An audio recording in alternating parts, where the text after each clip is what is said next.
yo, want to go from grant writing newbie to rockstar status? Today, I'm sharing insider tips to ensure your grant proposals stand out and secure the funding that you need. Let's get into what you can do differently now to up your wins. Tip number 1 is target grants with a 20% chance of success. Imagine I'm throwing a bullseye onto the dartboard. You can have the most flawless grant application in the world, but if you're dealing with impossibly competitive odds, like a 2% chance of getting funded, it just ain't gonna happen. Instead, I have a little party trick for you, which accomplishes 2 things. 1, it gives you an excuse to reach out to the funder to establish contact and build rapport, because trust me, no funder wants to see a cold application from you. But 2, it also helps you pinpoint grants with the best odds of success so you can write less but win more. If you're thinking critically, you might ask me, Mary Bear, how do I find this information out? You're gonna call or email your funder and ask them, we're interested in your grant program, but we're assessing if we're a good fit. Can you share roughly what percentage of applications were funded last cycle? How many applied versus how many were funded? You can go as low as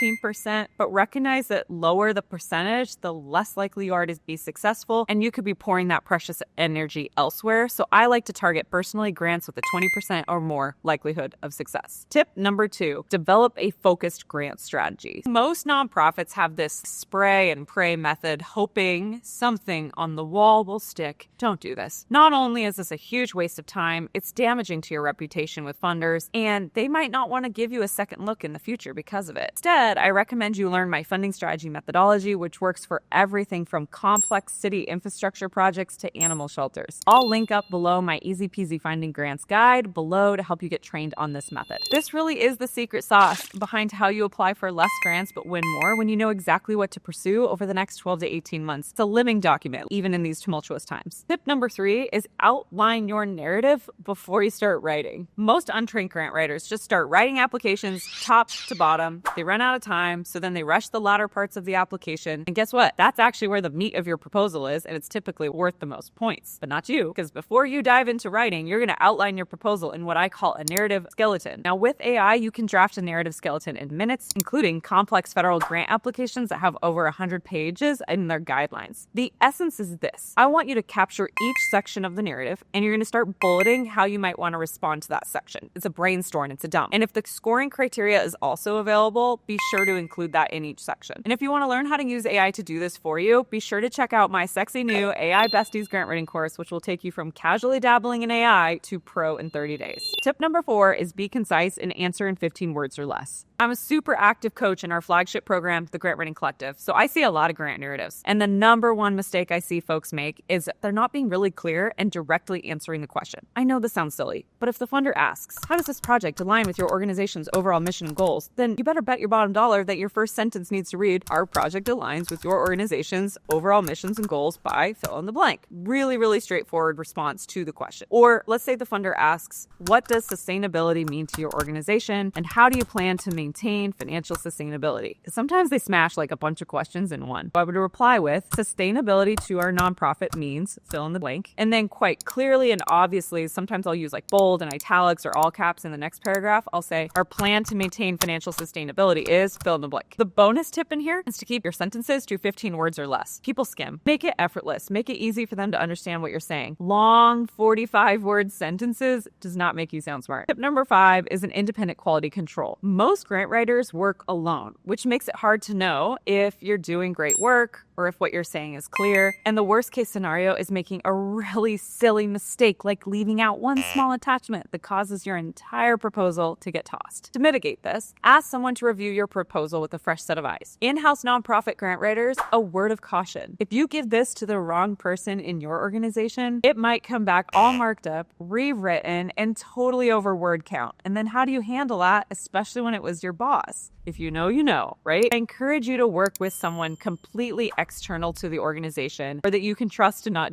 go do things like that when you're getting your work quality control reviewed. That's one of the major perks of being a member of the Grant Writing Collective, as you can easily find peers that can review your work and return the favor. Tip number 6 is submit early. I'm not a natural procrastinator, so I never really understood this, but I know there's some grant writers that submit their grant within minutes of the deadline like it is a badge of honor. But Just don't do this to yourself. Avoid last-minute stress and submit early. It demonstrates your commitment and your reliability to funders while also keeping you out of burnout. And then tip number 7 is invest in formal training. Grant writing is like baking a cake. I conveniently have handy and I can't wait to eat. 80% of the process is the same. We've got a narrative, we have a budget, we've got to gather attachments. Wow, the details are in the final 20%. When I published my first book in 2019, so this was before the pandemic, and the pandemic hit and funding and organizational operations just turned on their head. Then come 2021, we've got a social justice awakening, Black Lives Matter, etc. That led to major shifts in how you word your proposals to focus more on what's strong about your communities instead of what's wrong with them. Fast forward to 2023, AI is hitting the mainstream. Now we're in 2025 and 2026, and we're dealing with just an unprecedented volatility with federal funding and the trickle-down effect that has on basically everybody. This requires you to be creative in your word choice and be prepared to submit federal grants with just 2 weeks' notice. All of that to say, if you get formal training and you have strong community support, you're not going to be in the situation where the DIY approach is costing you thousands, if not millions of dollars. And that is a very steep price to pay when you need that money. If you want to learn more about who to train, go to our main website, hit the Start Here button, and select the training that best describes you. And with that, my friend, you are well on your way to becoming a grant writing rock star, or as I like to say, a grant writing unicorn. Check out the next video we have specifically selected for you in the description below for some additional resources. And I'd love to know, what tip stood out most to you?